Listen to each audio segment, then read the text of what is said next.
na vida da Convenção Batista Brasileira, convenção a qual pertencemos. Nós celebramos hoje o Dia dos Diáconos.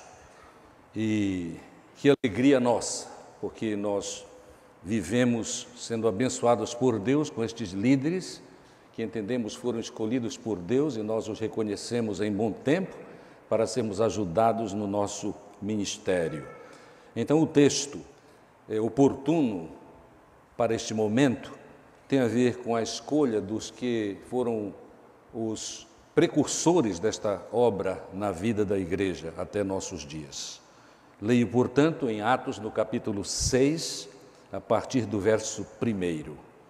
Naqueles dias, crescendo o número dos discípulos, houve reclamação dos judeus de cultura grega contra os demais judeus, pois as viúvas daqueles estavam sendo deixadas de lado na distribuição diária de mantimentos. Em razão disso, os 12 convocaram a multidão dos discípulos e disseram: não faz sentido que deixemos a palavra de Deus e sirvamos às mesas. Portanto, irmãos, escolhei dentre vós 7 homens de boa reputação, cheios do Espírito Santo e de sabedoria, aos quais encarregaremos deste serviço, mas nós nos devotaremos à oração e ao ministério da palavra. A proposta agradou a todos e elegeram Estevão, homem cheio de fé e do Espírito Santo, Filipe, Prócoro, Nicanor, Timão, Pármenas e Nicolau, prosélito de Antioquia, e os apresentaram diante dos apóstolos, os quais, depois de orar, impuseram-lhes as mãos, e a palavra era divulgada de modo que o número dos discípulos em Jerusalém se multiplicava muito, e os sacerdotes, e vários sacerdotes, obedeciam à fé. Este texto é um texto maravilhoso, porque se no início foram estes 7 escolhidos para resolver um problema da administração das doações para as pessoas necessitadas, como vimos no texto, por causa de reclamação a respeito de que as viúvas de um dos grupos, o grupo de helenistas, recebia menos do que o grupo que era judeu, por excelência. Então, este grupo foi um grupo inicial deste serviço, que mais tarde, como bem observamos na carta de Paulo aos Filipenses, foi institucionalizado para que o grupo fosse conhecido a tal ponto que Paulo, escrevendo a sua carta, ele escreve aos de Filipos, aos pastores e aos diáconos daquela igreja. Amados, a razão por que eu falo a respeito deste processo, de início apenas a escolha de 7 para servir, era um serviço importante, tanto é que liberou os apóstolos para a pregação da palavra mais intensa. Nós podemos imaginar a luta dos apóstolos naquele início tão vibrante, tão vertiginoso. O serviço era muito. Eles puderam se dedicar, então, apenas à promoção do Evangelho, à pregação da palavra e às orações, que são indispensáveis para o trabalho próprio, segundo a própria natureza e a exigência da pregação do Evangelho. Graças a Deus, porque houve esta instituição de um grupo para ajudar a igreja a continuar crescendo segundo a vontade de Deus. Nesta celebração do Dia dos Diáconos, eu quero ressaltar especialmente um destes diáconos.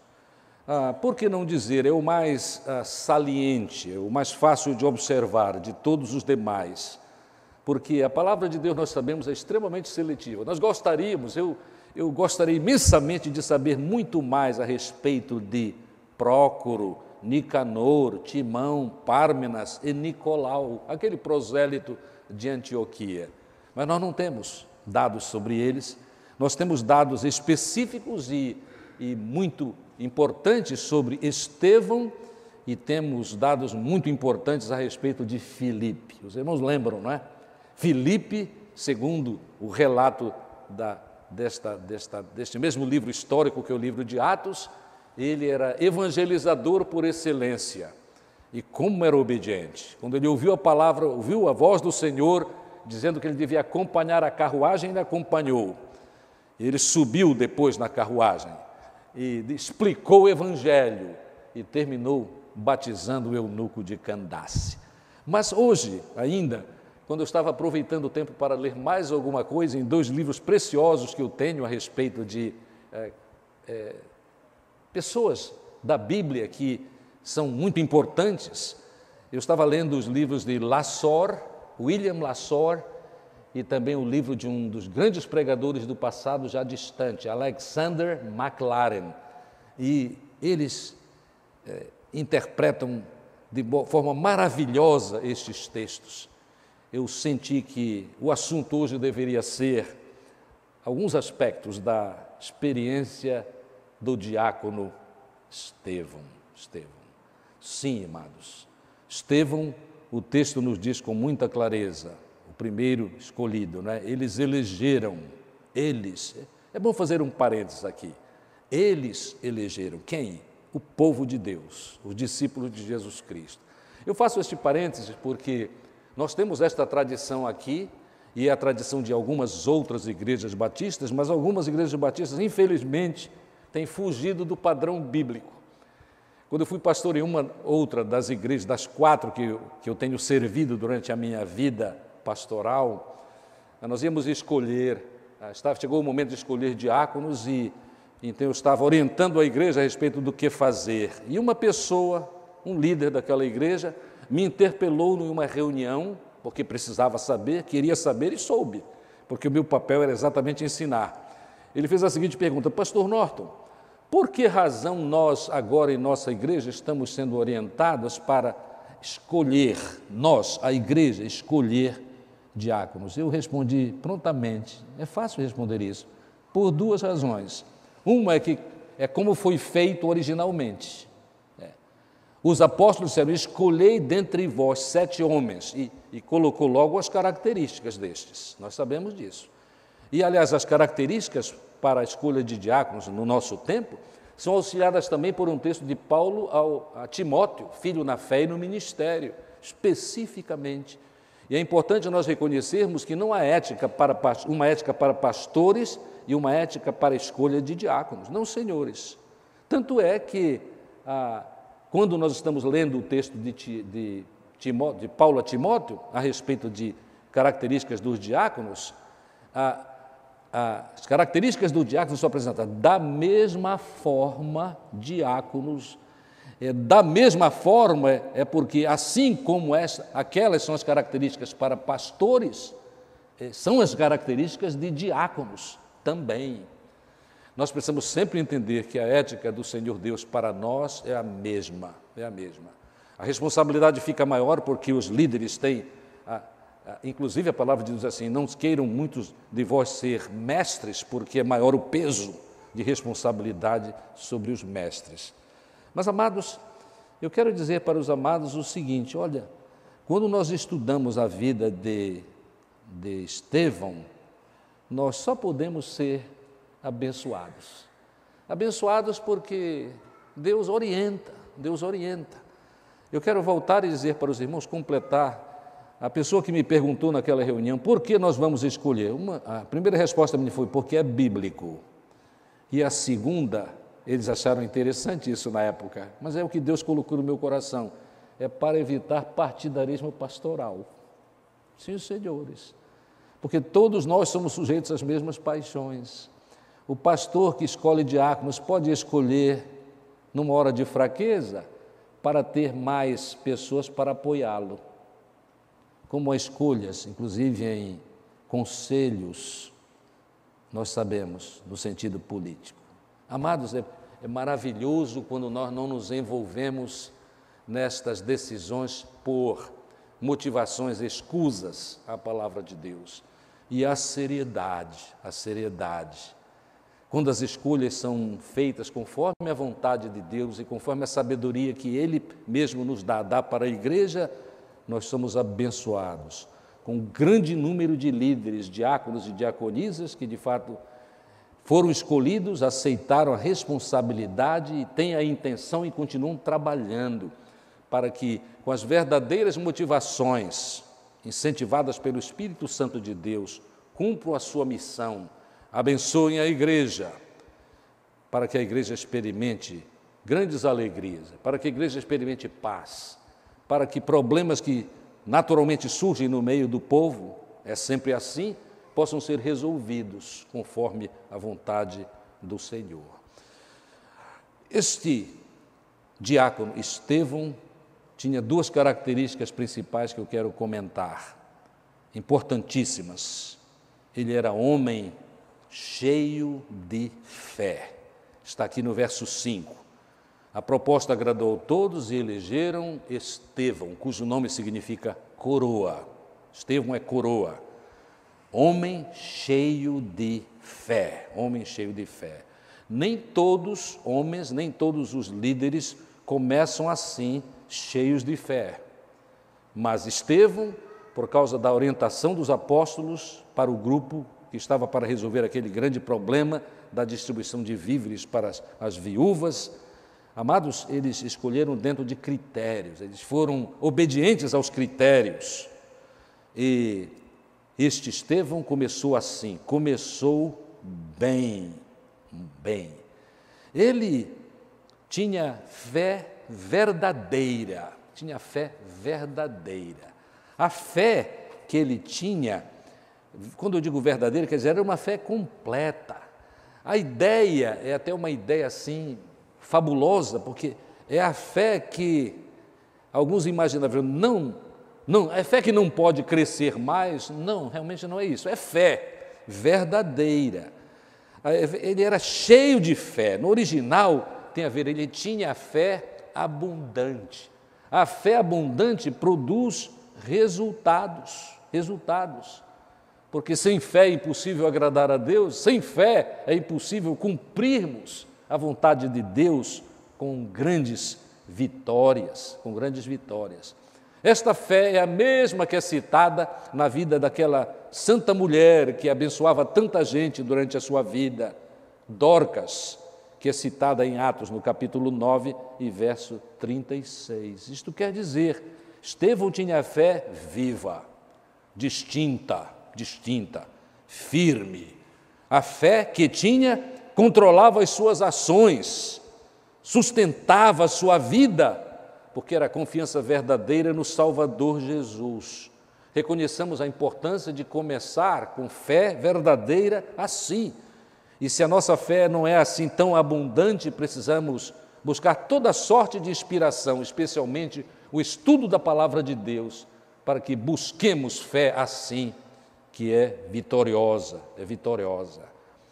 Sem esta fé, nós não agradamos a Deus. Sem esta fé, nós não cumprimos o ministério que Deus tem para cada um de nós. Lembremos-nos que fé assim é uma graça divina, não é algo que nós produzimos porque queremos, porque só desejamos. Não é assim. É a experiência daquele que reconhece que ninguém merece a graça e a misericórdia de Deus, mas Ele derrama sobre nós, como dizem vários textos, o apóstolo Paulo nas suas cartas. Ele diz que ninguém merece, mas nós recebemos por causa da misericórdia e o poder de Deus. Esta fé não é a minha confiança no meu esforço religioso, especialmente quando nós pensamos em esforço religioso, o cumprimento de rituais. Em toda a cultura os homens têm rituais, mas os nossos rituais, mesmo religiosos, não têm poder. O que tem poder é a palavra de Deus sobre nós. A fé, segundo a palavra do apóstolo Paulo em Efésios 2,8, é dom de Deus. Não vem das obras para que ninguém se glorie. Estevão era cheio de fé originada em Deus, fé que é dom. E quando nós lemos a respeito desta fé que Estevão demonstrava com muita clareza, nós devemos nos perguntar assim: a minha fé é assim um dom? Reconheço isto? Devemos reconhecer. A fé, assim, tem fundamento além daquilo que nós chamamos e que foi tão apregoado por um pregador norte-americano do passado, muito conhecido, que era líder da Catedral de Cristal. Ele era o o dono da mensagem do pensamento positivo. Irmãos, esta fé não é pensamento positivo, porque se fosse pensamento positivo, tinha a sua origem no homem, não. Não é só a postura mental de saber que coisas boas vão acontecer, não. É a fé, a confiança em Deus. Fé porque nós sabemos e temos experimentado o fato de que Ele veio, Deus veio ao mundo na pessoa de Jesus Cristo, satisfez todo o plano do Pai, se tornou o cumprimento da justiça, do projeto de Deus, suportou assim a cruz, conquistou o pecado e a morte. Esta fé é maravilhosa. Eu tenho a compreensão de que se Estevão tivesse vivido no nosso tempo, o hino especial dele era aquele hino que diz assim: em nada ponho a minha fé senão na graça de Jesus.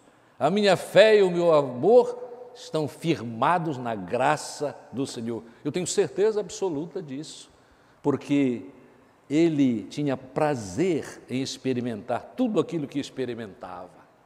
Ele experimentou estas coisas porque tinha esta fé abundante.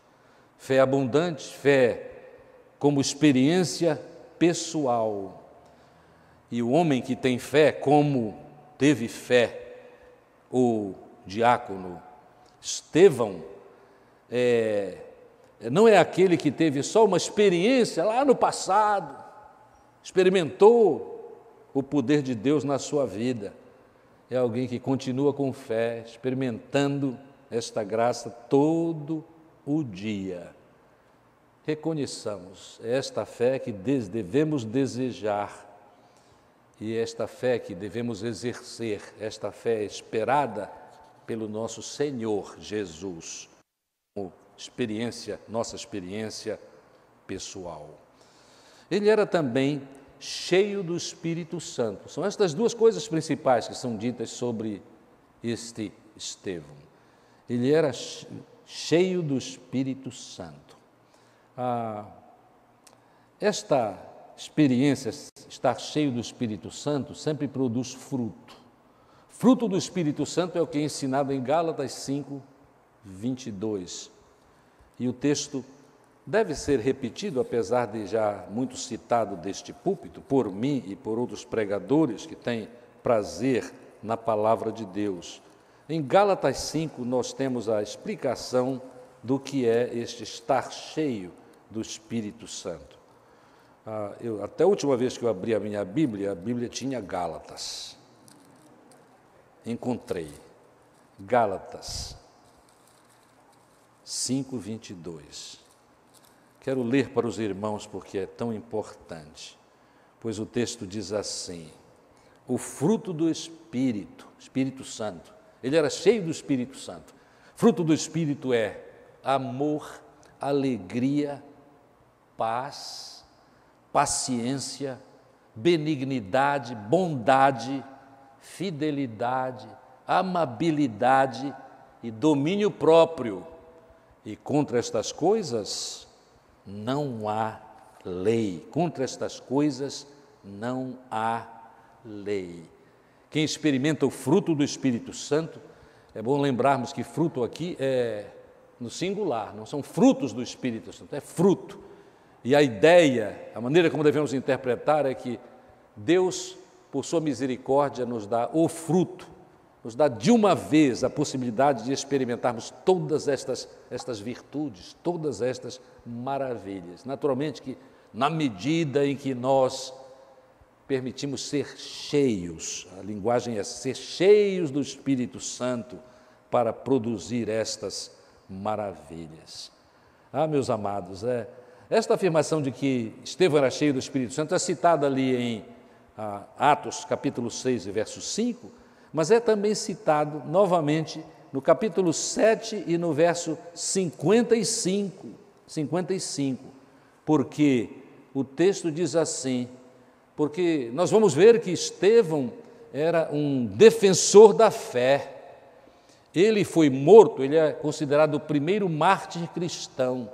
porque dominado pelo Espírito Santo de Deus e no meio de uma carência enorme de conhecimento da palavra, ele que era profundo conhecedor da palavra de Deus, ensinou aos outros com muita capacidade, A argumentação daqueles que participavam de algumas sinagogas, judeus que o perseguiram de maneira extremamente forte, eles não podiam vencer a argumentação das Escrituras, que saía da boca, porque saía do coração de Estevão. Lá no capítulo 7, verso 55, quando ele já está para morrer, porque perseguido, apedrejado, está escrito sobre ele o seguinte: mas Estevão, cheio do Espírito Santo, com os olhos fixos no céu, viu a glória de Deus e Jesus em pé à direita de Deus.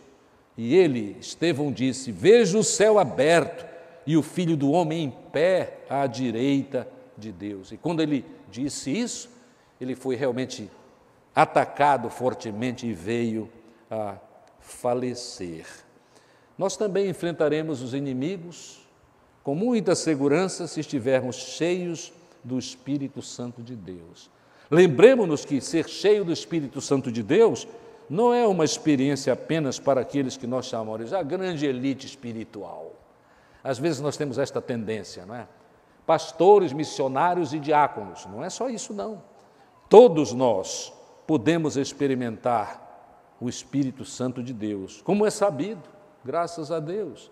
Mas quanto mais nos entregarmos à vontade de Deus, mais teremos esta abençoadíssima experiência. E esta experiência com o Espírito Santo é essencial para os crentes, até porque todo aquele que crê em Jesus, segundo a palavra que encontramos em Efésios, todo aquele que crê em Jesus tem o Espírito Santo de Deus. Há versos preciosos, vou citar mais um deles. Se alguém não tem o Espírito Santo, o Espírito de Cristo, esse tal não é dele.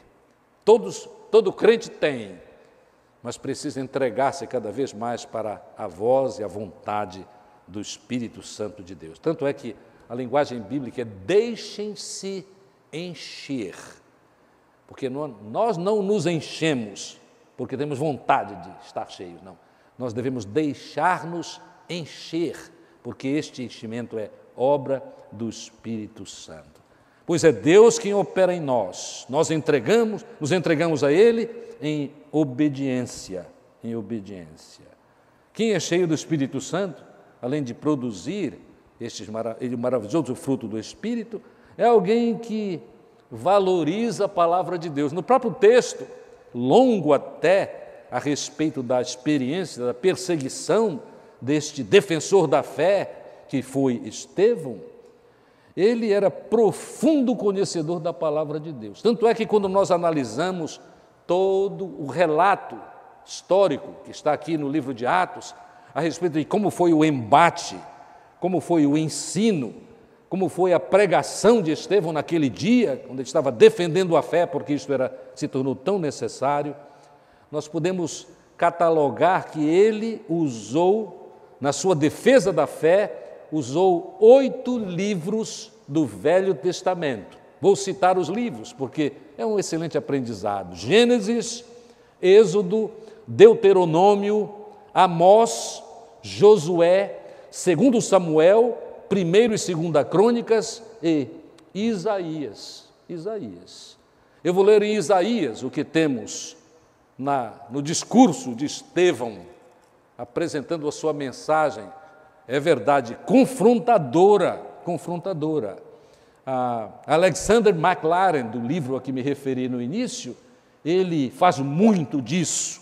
Ele faz muito a respeito do fato de que Estevão era indomável. Ele era poderoso nas palavras, corajoso na pregação do Evangelho, no tempo que era preciso fazer isso, para marcar os pontos essenciais da fé em Jesus Cristo. E também demonstrar o que havia sido feito com o Senhor Jesus Cristo por parte daqueles que não entenderam e fecharam o coração para a mensagem de Jesus. Eu vou ler Isaías, no capítulo 66, versos 1 e 2. É uma afirmação que Estevão faz, ele está pregando e ele cita este texto. Assim diz o Senhor: o céu é o meu trono e a terra é o estrado dos meus pés. Que casa edificareis para mim? Qual é o lugar do meu descanso? A minha mão fez todas essas coisas e assim todas elas vieram a existir, diz o Senhor. É porque ele disse que Deus não habita em casas feitas por mãos humanas. O que ele queria ensinar já naquele tempo é importantíssimo. Deus não habita no santuário. Era a mensagem de que Deus habita em nós e fortalece a nossa vida, nos ajuda a ter fé e nos ajuda, pelo poder do Espírito, a ter a capacidade para cumprir o nosso ministério. Também eu posso ler para os irmãos Isaías 63:10, que é outra afirmação que Estevão faz durante a sua pregação. O texto diz assim: mas eles se rebelaram, 63:10, mas eles se rebelaram e entristeceram o seu Santo Espírito, por isso ele se tornou inimigo deles e ele mesmo, isto é, Deus mesmo, os combateu. Deus mesmo combateu aqueles que, de fato, eram rebeldes, eram desobedientes. E a mensagem de Estevão para aquele povo rebelde foi entendida. Tanto é que, a certo ponto, eles, irritados, pensaram e cumpriram o desejo de exterminar Estevão. Amados, Estevão era uma testemunha fiel. Graças que na história cristã muitos têm sido fiéis ao longo da história. Eu sei uma história muito significativa de um romeno, pastor José Tson. Este pastor foi da Romênia para a Inglaterra estudar e quando ele terminou os estudos dele, ele comentou com a liderança do seminário onde estudava de que ele voltaria para a Romênia para pregar. E alguém perguntou para o pastor José Tson: qual é a possibilidade de você ter algum sucesso na sua pregação lá? E a resposta dele, simples, mas honesta, foi esta: eu não penso nesta questão de sucesso, eu penso em ser obediente, eu irei, porque Deus assim me orienta. Logo que ele chegou, ele foi preso e morto no seu país, na Romênia. Amados, não apenas Estevão, o diácono aqui apresentado, começou a carreira muito bem, com fé, cheio do Espírito Santo, mas ele terminou a carreira muito bem. Tanto é que lemos a respeito dele o seguinte, capítulo 7 de Atos, verso 55. Estevão cheio do Espírito Santo, com os olhos fixos no céu, viu a glória de Deus, Jesus em pé à direita de Deus, e ele afirmou: eu vejo sim o céu aberto, o Filho do Homem em pé à direita de Deus. Ele viu a glória de Deus, porque viveu sempre focado em Deus somente, em Deus somente. O grande comentador das Escrituras, e deste texto de Atos em particular, Kistemaker, no seu comentário ele disse assim: este ver a glória de Deus significa que ele experimentou o conforto e a serenidade que só Deus pode dar. Conforto e serenidade, sendo morto a pedradas, injustamente, mas tendo cumprido a missão, ele experimentou o conforto e a serenidade que só Deus é capaz de dar. Graças a Deus pelo exemplo deste servo, Estevão, o servo fiel. A nossa oração constante deve ser que Deus abençoe os diáconos e diaconisas da nossa igreja, os diáconos e diaconisas ao redor do mundo, os diáconos e diaconisas que labutam em nossas igrejas batistas da Convenção Batista Brasileira, porque, assim sendo, nós seremos abençoados com crescimento, qualidade de crescimento, crescimento espiritual, e cresceremos também numericamente, porque a nossa pregação calcada nas verdades da Palavra de Deus surtirá efeito, como promessa de Deus na palavra de Isaías. A minha palavra não voltará vazia, mas fará o que me apraz, cumprirá aquilo para que a designei. Nós damos parabéns aos nossos queridos diáconos e diaconisas de nossa igreja e devemos orar por eles, a fim de que Deus os abençoe, porque sabemos, assim também seremos abençoados.